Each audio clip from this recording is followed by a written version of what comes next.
Good morning everybody. Study में आपका स्वागत है। इस वीडियो में 71st बीपीएससी की पीटी के प्रश्नों को लूँगा। आइए प्रश्न की ओर चलते हैं। क्वेश्चन नंबर फर्स्ट, यूएनडीपी के मानव विकास सूचकांक एसडीआर रिपोर्ट 2025 के अनुसार भारत में जीवन प्रत्याशा 1990 में 58.6 वर्ष थी। यह 2023 में कितनी हो गई? ए 72 वर्ष, बी 73 वर्ष, सी 74 वर्ष, डी उपरोक्त में एक से अधिक। तो इसका सही उत्तर है ऑप्शन ए 72 वर्ष। यूएनडीपी के मानव विकास रिपोर्ट के अनुसार 2025 के अनुसार भारत में जीवन प्रत्याशा 2023 में 72 वर्ष हो गई। क्वेश्चन नंबर 2, फरवरी 2025 में एआई एक्शन समिट किस शहर में आयोजित हुआ? ए बेंगलुरु, बी पेरिस, सी रोम, डी उपरोक्त में एक से अधिक। तो इसका सही उत्तर है पेरिस। फरवरी 2025 में एआई एक्शन समिट पेरिस में आयोजित हुआ था। क्वेश्चन नंबर 3, 96 अकादमी पुरस्कार 2024 में एम्मा स्टोन को किस फिल्म में मुख्य भूमिका के लिए ऑस्कर मिला? A La La Land, B Poor Things, C The Favourite, D उपरोक्त में एक से अधिक। तो इसका सही उत्तर है ऑप्शन बी पुअर थिंग्स। 96 अकादमी पुरस्कार 2024 में एम्मा स्टोन को फिल्म पुअर थिंग्स से मुख्य भूमिका के लिए ऑस्कर मिला। क्वेश्चन नंबर 4, किस गुजराती फिल्म ने 70वें राष्ट्रीय फिल्म पुरस्कार में राष्ट्रीय सामाजिक और पर्यावरणीय मूल्यों को बढ़ावा देने के लिए श्रेष्ठ फीचर फिल्म का पुरस्कार जीता? ए हेल्लारो, बी छेल्लोसो, सी कच्छ एक्सप्रेस, डी उपरोक्त में एक से अधिक। तो इसका सही उत्तर है ऑप्शन सी कच्छ एक्सप्रेस। 70वें राष्ट्रीय फिल्म पुरस्कार में गुजराती फिल्म कच्छ एक्सप्रेस ने राष्ट्रीय सामाजिक और पर्यावरणीय मूल्यों को बढ़ावा देने वाली श्रेष्ठ फीचर फिल्म का पुरस्कार जीता है। क्वेश्चन नंबर 5, निम्नलिखित में किस व्यक्ति या संगठन को 2024 का रैमन मैग्सेसे पुरस्कार प्राप्त हुआ? ए फुंशोकर्मा, बी रूरल डॉक्टर मूवमेंट, सी मियाजाकी हायाओ, डी उपरोक्त में एक से अधिक। तो इसका सही उत्तर है ऑप्शन डी उपरोक्त एक से अधिक। इसका एक्सप्लेनेशन इस प्रकार है। 2024 के रैमन मैग्सेसे पुरस्कार कई व्यक्ति संगठनों को प्राप्त हुए, जिनमें Karma फुंटोसो Bhutan, Nguyen Thi Ngoc Phuong Vietnam, Farwiza Farhan Indonesia, Miyazaki Hayao Japan और ग्रामीण डॉक्टर आंदोलन थाईलैंड शामिल है। चूंकि मियाजाकी हायाओ एक विकल्प है और एन भी विजेता है, इसलिए सही विकल्प डी है। क्वेश्चन नंबर 6, आकाश तीर के बारे में निम्न कौन सा कथन सही है? ये आकाश तीर भारतीय सेना की एयर डिफेंस प्रणाली का मूल है। बी भारत की व्यापक C4 ISR प्रणाली को सहजता से एकीकृत करता है। सी यह निष्क्रिय रक्षा से सक्रिय प्रतिकार के रणनीतिक बदलाव को दर्शाता है। डी उपरोक्त में एक से अधिक। तो इसका सही उत्तर है ऑप्शन डी एक से अधिक। आकाश तीर भारतीय सेना की एक उन्नत वायु रक्षा प्रणाली है। भारतीय सेना की एयर डिफेंस प्रणाली का मूल है। भारत की व्यापक C4 ISR प्रणाली की सहजता से एकीकृत करता है और निष्क्रिय रक्षा के सक्रिय प्रतिकार के रणनीतिक बदलाव को दर्शाता है, इसलिए इसका सही उत्तर ऑप्शन डी है।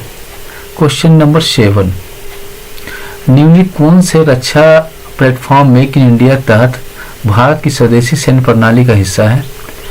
ए F-35 लाइटनिंग सेकंड, बी मुख्य युद्धक टैंक MBT अर्जुन, सी उन्नत टोप्ड artillery gun system ATAGS, D उपरोक्त में एक से अधिक।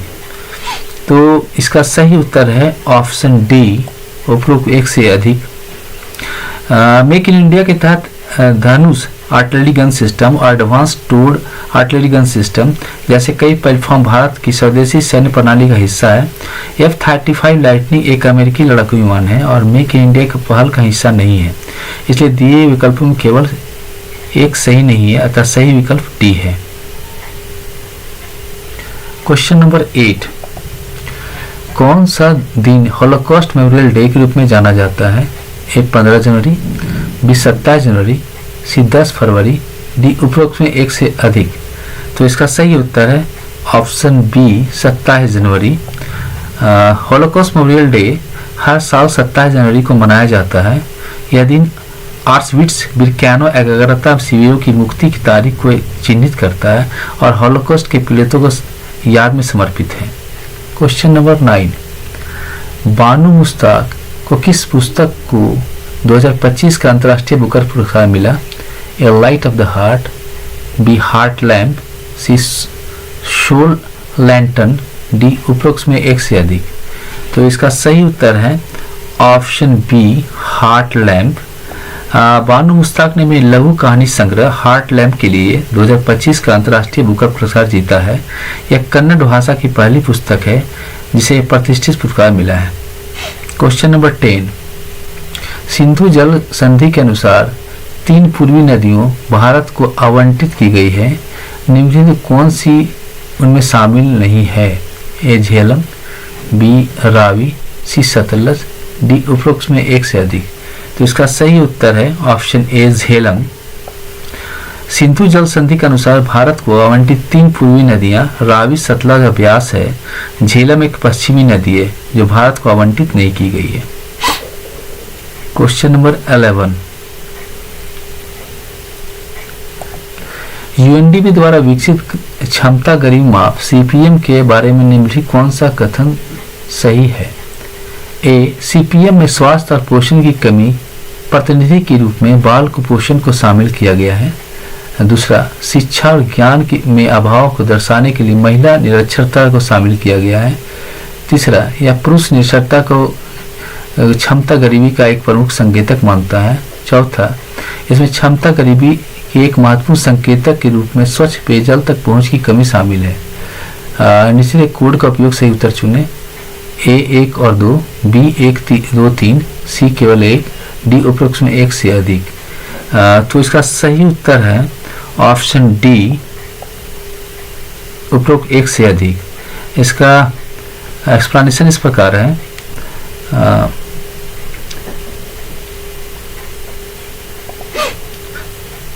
सीपीएम स्वास्थ्य और पोषण कमी के प्रतिनिधि रूप में बाल कुपोषण को शामिल किया गया है। यह कथन सही है। क्षमता गरीबी माप में स्वास्थ्य आयाम तक बाल कुपोषण महत्वपूर्ण संकेतक है। शिक्षा और ज्ञान में अभाव को दर्शाने के लिए महिला निरक्षरता को शामिल किया गया है। यह कथन सही है। शिक्षा आयाम के तहत महिला निरक्षरता को एक संकेतक में शामिल किया गया है। यह पुरुष निरक्षरता को क्षमता गरीबी का एक प्रमुख संकेतक मानता है।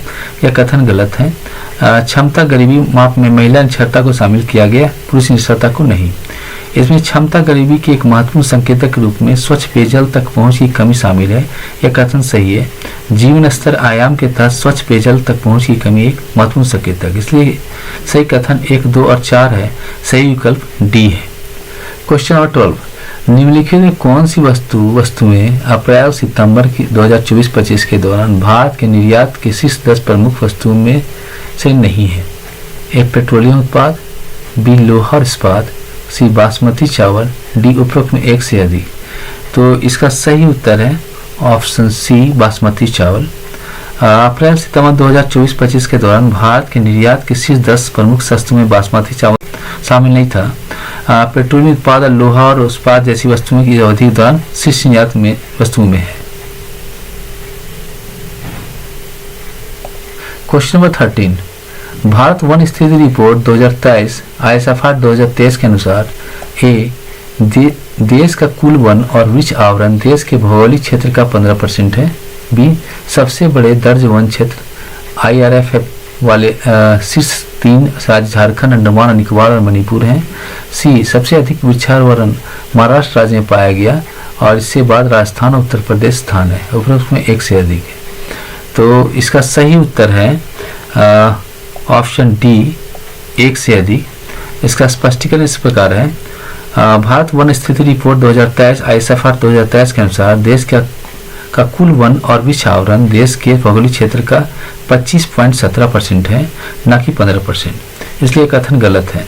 विकल्प बी दिया हुआ है। भारत वन स्थिति रिपोर्ट 2023 ISFR 2023 में आरक्षित वन क्षेत्र RFA के शीर्ष 3 राज्यों के बारे में विशेष रूप से झारखंड, अंडमान, निकोबार और मणिपुर का उल्लेख नहीं किया गया है। विकल्प सी में दिया हुआ है। क्षेत्रफल की दृष्टि से सबसे अधिक वन क्षेत्र मध्य प्रदेश में है, इसके बाद अरुणाचल प्रदेश और छत्तीसगढ़ का स्थान है। इसलिए कथन ये सबसे अधिक वृक्षावरण महाराष्ट्र राज्य में पाया गया है, और उसके बाद राजस्थान और उत्तर प्रदेश स्थान है, ये गलत है। चूंकि विकल्प ए बी सी में कोई भी कथन सही नहीं है, इसलिए उपरोक्त में एक से अधिक विकल्प सही होगा, क्योंकि यह इंगित करता है कि दिए विकल्पों में कोई भी सत्य नहीं है। क्वेश्चन नंबर 14, 2023 में वैश्विक सेवाओं के निर्यात में निम्नलिखित में से किस देश की भारत से अधिक हिस्सेदारी थी? ए रूस, B Ireland, C Indonesia, D उपरोक्त में एक से अधिक। तो इसका सही उत्तर है ऑप्शन बी आयरलैंड। इसका एक्सप्लेनेशन इस प्रकार है, 2023 में वैश्विक सेवाओं के निर्यात में देशों की हिस्सेदारी से संबंधित है। भारतीय सेवाओं के निर्यात में एक महत्वपूर्ण खिलाड़ी है, विशेषकर सूचना प्रौद्योगिकी और संबंधित सेवाओं में। हालांकि वैश्विक स्तर पर कई अन्य देश भी सेवाओं के निर्यात में उच्च हिस्सेदारी रखते हैं। 2023 के डेटा के अनुसार आयरलैंड की वैश्विक सेवाओं के निर्यात में हिस्सेदारी भारत से अधिक थी। आयरलैंड अपनी अनुकूल कॉर्पोरेट नीतियों और बहुराष्ट्रीय कंपनियों की उपस्थिति के कारण वित्तीय सेवाओं, तकनीकी सेवाओं और फार्मास्यूटिकल निर्यात में एक प्रमुख भूमिका निभाता है। रूस और इंडोनेशिया की सेवाओं के निर्यात में हिस्सेदारी आमतौर पर भारत और आयरलैंड की तुलना में कम है, इसलिए सही विकल्प आयरलैंड है। क्वेश्चन नंबर 15, स्वास्थ्य और परिवार कल्याण मंत्रालय के यूविन पोर्टल के बारे में निम्नलिखित कौन सा कथन सही नहीं है? यह QR आधारित एक टीकाकरण प्रमाण पत्र प्रदान करता है। बी, माता पिता और बच्चों के लिए आयुष्मान भारत स्वास्थ्य खातों आभा के निर्माण सुविधा प्रदान करता है। सी, पोर्टल 11 क्षेत्रीय भाषा में उपलब्ध है। डी, उपरोक्त में कोई नहीं। तो इसका सही उत्तर है ऑप्शन डी, उपरोक्त में कोई नहीं। इसका एक्सप्लेनेशन इस प्रकार है, यूविन पोर्टल स्वास्थ्य और परिवार कल्याण मंत्रालय द्वारा शुरू किया गया है, एक डिजिटल प्लेटफॉर्म है जिसका उद्देश्य सार्वभौमिक टीकाकरण कार्यक्रम डिजिटाइज करना है। ए, यह QR आधारित टीकाकरण प्रमाण पत्र प्रदान करता है, यह कथन सही है। यूविन पोर्टल टीकाकरण के बाद QR आधारित डिजिटल प्रमाण पत्र प्रदान करता है, जो टीकाकरण रिकॉर्ड को आसानी से सत्यापित करने में मदद करता है। बी, यह माता पिता और बच्चों के लिए आयुष्मान भारत स्वास्थ्य खातों आभा के निर्माण की सुविधा प्रदान करता है, एक कथन भी सही है। यूविन पोर्टल आभा ID के साथ एकीकृत है, जिससे माता पिता और बच्चों के लिए स्वास्थ्य खाते बनाना आसान हो जाता है, जो उसके स्वास्थ्य रिकॉर्ड को डिजिटल रूप में प्रबंधित करता है। सी, पोर्टल 11 क्षेत्रीय भाषाओं में उपलब्ध है, एक कथन भी सही है। उपयोगकर्ता की सुविधा के लिए पोर्टल 11 क्षेत्रीय भाषाओं में उपलब्ध है, इससे देश भर में इसकी पहुंच बढ़ती है। चूंकि सभी कथन सही है, इसलिए उपरोक्त में से कोई नहीं सही विकल्प है, इसलिए क्योंकि कोई भी कथन गलत नहीं है। क्वेश्चन नंबर 16, किस संगठन ने संयुक्त रूप से आवास और शहरी मामलों के मंत्रालय MOHUA के साथ राष्ट्रीय शहरी नवाचार स्टैक NUIS डिजिटल ब्लूप्रिंट विकसित किया है? ए, इलेक्ट्रॉनिक्स और IT मंत्रालय, बी, राष्ट्रीय शहरी मामले संस्थान, सी, नीति आयोग, डी, उपरोक्त में एक से अधिक। तो इसका सही उत्तर है ऑप्शन बी, राष्ट्रीय शहरी मामले संस्थान आयोग। राष्ट्रीय शहरी नवाचार स्टैक NUIS डिजिटल ब्लूप्रिंट को आवास और शहरी मंत्रालय के मंत्रालय के साथ संयुक्त रूप से राष्ट्रीय शहरी मामले संस्थान NIUA में विकसित किया है। क्वेश्चन नंबर 17, 31 अक्टूबर 2024 तक भारतमाला परियोजना के तहत किस राज्य में सबसे अधिक निर्मित सड़क की लंबाई थी? ए, राजस्थान, बी, उत्तर प्रदेश, सी, महाराष्ट्र, डी, उपरोक्त में एक से अधिक। तो इसका सही उत्तर है ऑप्शन ए, राजस्थान। 31 अक्टूबर 2024 तक भारतमाला परियोजना के तहत राजस्थान सबसे अधिक सड़क की लंबाई निर्मित की गई, जिसकी लंबाई 2231 किलोमीटर थी।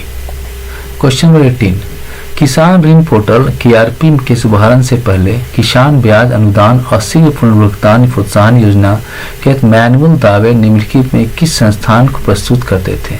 ए, कृषि और किसान कल्याण मंत्रालय और नाबार्ड, बी, भारतीय रिजर्व बैंक और नाबार्ड, सी, भारतीय राष्ट्रीय भुगतान नियम और भारतीय रिजर्व बैंक, डी, उपरोक्त में एक से अधिक। तो इसका सही उत्तर है ऑप्शन डी, उपरोक्त एक से अधिक। इसका एक्सप्लेनेशन इस प्रकार है, किसान ऋण पोर्टल KRP के शुभारंभ से पहले किसान विभिन्न ऋण योजनाओं के तहत ब्याज भुगतान और शीघ्र पुनर्भुगतान प्रोत्साहन योजनाओं से संबंधित मैनुअल दावे कई संस्थान पेश करते थे। किसान ऋण से संबंधित दावे केवल कृषि और किसान कल्याण मंत्रालय और नाबार्ड को ही नहीं बल्कि भारतीय रिजर्व बैंक जैसे अन्य वित्तीय संस्थानों को ही प्रस्तुत किए जाते थे, जो ग्रामीण वित्त पोषण और कृषि ऋण नीतियों में महत्वपूर्ण भूमिका निभाते हैं। इसलिए विकल्प डी के उपरोक्त में से एक से अधिक सही उत्तर है, क्योंकि दावे एक से अधिक सूचीबद्ध संस्थानों को प्रस्तुत किए जाते थे। क्वेश्चन नंबर 19, भारत का विदेशी मुद्रा भंडार ए दिसंबर 2024 के अंत तक बढ़कर लगभग 640 बिलियन अमेरिकी डॉलर हो गया। बी दुनिया में 7वें सबसे बड़े हैं। सी 2024 में लगभग 224 मिलियन अमेरिकी डॉलर के BOP घाटे के कारण कमी आई। डी उपरोक्त में एक से अधिक। तो इसका सही उत्तर है ऑप्शन डी, उपरोक्त में एक से अधिक। इसका स्पष्टीकरण इस प्रकार है, दिसंबर 2024 के अंत तक भारत के विदेशी मुद्रा भंडार लगभग 640 बिलियन अमेरिकी डॉलर हो गया। विकल्प बी में दिया है अक्टूबर 2024 तक भारत का विदेशी मुद्रा भंडार 701 बिलियन डॉलर को पार कर दिया गया था, जिससे चीन, जापान और स्विट्जरलैंड के बाद 700 बिलियन डॉलर का आंकड़ा पार करने वाला दुनिया का चौथा देश बन गया था। यह दर्शाता है कि भारत का विदेशी मुद्रा भंडार दुनिया में 7वें सबसे बड़े से बेहतर स्थिति में है। यह कम से कम उस समय 7वें सबसे बड़े के आसपास था। विकल्प सी 2024 के भुगतान संतुलन BOP के पूंजी खाते उतार चढ़ाव कारण विदेशी मुद्रा भंडार में कमी या वृद्धि देखी गई थी। क्वेश्चन नंबर 20, NFHS 5 के आंकड़ों के अनुसार निम्नलिखित में से किस राज्य ने 2019-20 में 6% से कम आबादी को बहुआयामी रूप से गरीबी के रूप में दर्ज किया? ए जम्मू कश्मीर, बी हिमाचल प्रदेश, सी उत्तर प्रदेश, डी उपरोक्त में एक से अधिक। तो इसका सही उत्तर है ऑप्शन बी हिमाचल प्रदेश। इसका स्पष्टीकरण इस प्रकार है, NFH 5 राष्ट्रीय परिवार का स्वास्थ्य सर्वेक्षण 5 के आंकड़े के अनुसार 2019-20 में हिमाचल प्रदेश उन राज्यों में से एक था जहां 6% से कम आबादी को बहुआयामी रूप से गरीब रूप में दर्ज किया गया था। क्वेश्चन नंबर 21, ये मैच द फॉलोइंग है। ऑप्शन ए को हम 2 से मिलाएंगे। इसका स्पष्टीकरण इस प्रकार है, प्रदर्शन उपलब्धि या व्यापार PAT योजना ऊर्जा घन उद्योग में उत्सर्जन कम करने का एक बाजार आधारित तंत्र है, जिसका उद्देश्य ऊर्जा घन उद्योग ऊर्जा दक्षता को सुधार करना है। ऑप्शन बी को हम 1 से मिलाएंगे, यानी तटरेखा आवास और को मूर्त आय के लिए मैंग्रोव पहल मिस्टी को 2023-24 के केंद्रीय बजट में पेश किया गया। इसका एक्सप्लेनेशन इस प्रकार है, तटीय आवास और मूर्त आय के मैंग्रोव पहल मिस्टी 2023-24 के केंद्रीय बजट में पेश किया गया था। यह योजना 2023 के केंद्रीय बजट में घोषित की गई थी और 23-24 में शुरू हुई थी। ऑप्शन सी को हम 4 से मिलाएंगे, यानी पर्यावरण के लिए जीवन शैली लाइफ पहल को नवंबर 2021 में ग्लासगो में COP26 में लॉन्च किया गया था। इसका एक्सप्लेनेशन इस प्रकार है, पर्यावरण के जीवन शैली लाइफ पहल नवंबर 2021 के UNFCCC के COP26 में लॉन्च किया गया। इसे प्रधानमंत्री नरेंद्र मोदी द्वारा 1 नवंबर 2021 की ग्लासगो में COP26 में लॉन्च किया गया था। ऑप्शन डी को हम 3rd से मैच करेंगे। इसका एक्सप्लेनेशन इस प्रकार है, राष्ट्रीय स्वच्छ वायु कार्यक्रम यानी CAP राष्ट्रीय रणनीति के रूप में 2019 में लॉन्च किया गया था। इसे पर्यावरण वन एवं जलवायु परिवर्तन मंत्रालय द्वारा जनवरी 2019 में लॉन्च किया गया, इसलिए इसका सही ऑप्शन होगा सी। क्वेश्चन नंबर 22, वार्षिक PLFS 2023-24 के अनुसार ए वर्ष 2021-22 के बाद शहरी महिलाओं की तुलना में ग्रामीण महिलाओं के श्रम बल भागीदारी दर LFPR में अधिक वृद्धि हुई है। बी 36 राज्यों और केंद्र शासित प्रदेशों में से 90% राज्यों में कार्यबल भागीदारी दर WPR सभी उम्र के लिए राष्ट्रीय औसत 43.7% से नीचे है। सी कृषि एवं महिला श्रमिकों की हिस्सेदारी 2017-18 में से 2023-24 तक काफी कम हो गई है। डी उपरोक्त में एक से अधिक।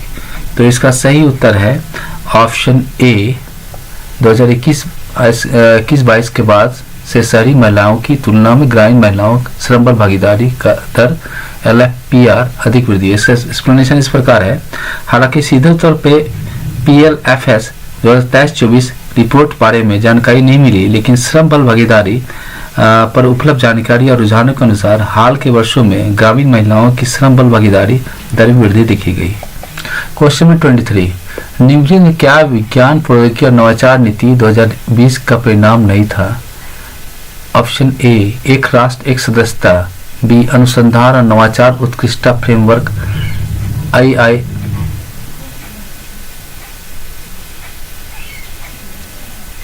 ऑप्शन बी, अनुसंधान नवाचार उत्कृष्टता फ्रेमवर्क। सी, अटल इनोवेशन मिशन। डी उपरोक्त में एक से अधिक।